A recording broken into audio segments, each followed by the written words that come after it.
ini perlu juga saya sampaikan bahwa di dalam ketentuan undang-undang kita, Undang-Undang Tindak Pidana Korupsi 3199 dan dirubah Undang-Undang 20 tahun 2021, khususnya pasal 2 dan 3 itu tidak mensyaratkan bahwa seseorang yang melakukan tindak pidana itu harus mendapatkan keuntungan. Ini dulu yang perlu dipahami dan saya luruskan, ya. Ketika dia menguntungkan orang lain atau korporasi, maka bisa dikenakan ketentuan pasal ini apabila di sana ada niat jahat, ada kesengajaan bahwa perbuatan yang dia lakukan itu melanggar hukum dan merugikan keuangan negara atau perekonomian negara. Itu dulu ya yang saya sampaikan.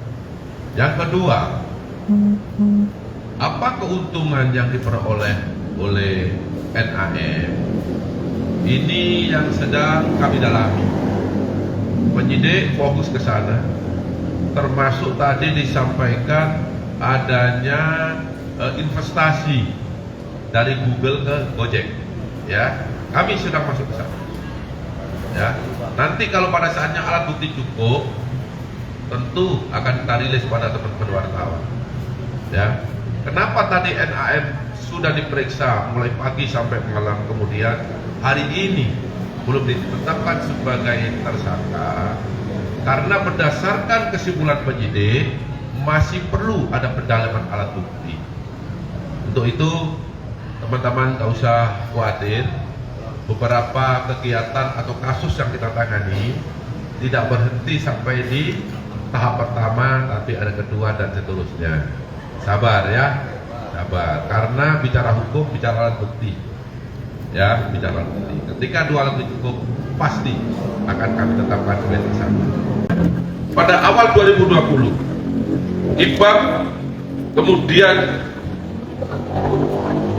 JS dan NAM bertemu dengan William dari pihak Google untuk membahas produk Google berupa WordSpace, berupa Chrome OS untuk pengadaan TIK di Kemendikbudristek tahun 2020 sampai dengan 2022. Pada tanggal 17 April 2020, IPAM sudah mempengaruhi tim teknis dengan cara mendemonstrasikan produk pada saat Zoom meeting dengan tim medis. Maaf, tim teknis.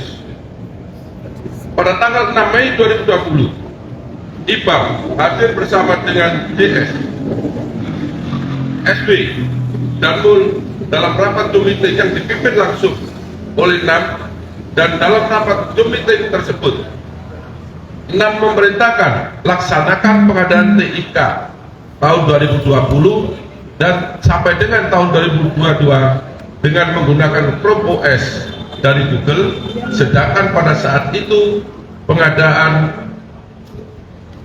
TIK belum dilaksanakan. Oleh karena ada perintah dari NAM untuk laksanakan pengadaan TIK tahun 2020-2022 dengan menggunakan Chrome OS dari Google, sehingga IPAM tidak mau menandatangani hasil kajian teknis pertama yang belum menyebutkan Chrome OS dalam pengadaan TIK di Kemendikbudristek, sehingga dibuatkan kajian yang kedua yang sudah menyebutkan operating system tertentu, serta diterbitkan buku putih atau review hasil kajian teknis yang sudah menyebutkan operating system tertentu, yaitu Chrome OS, dengan acuan pelaksanaan pengadaan TIK tahun 2020 sampai dengan tahun 2022.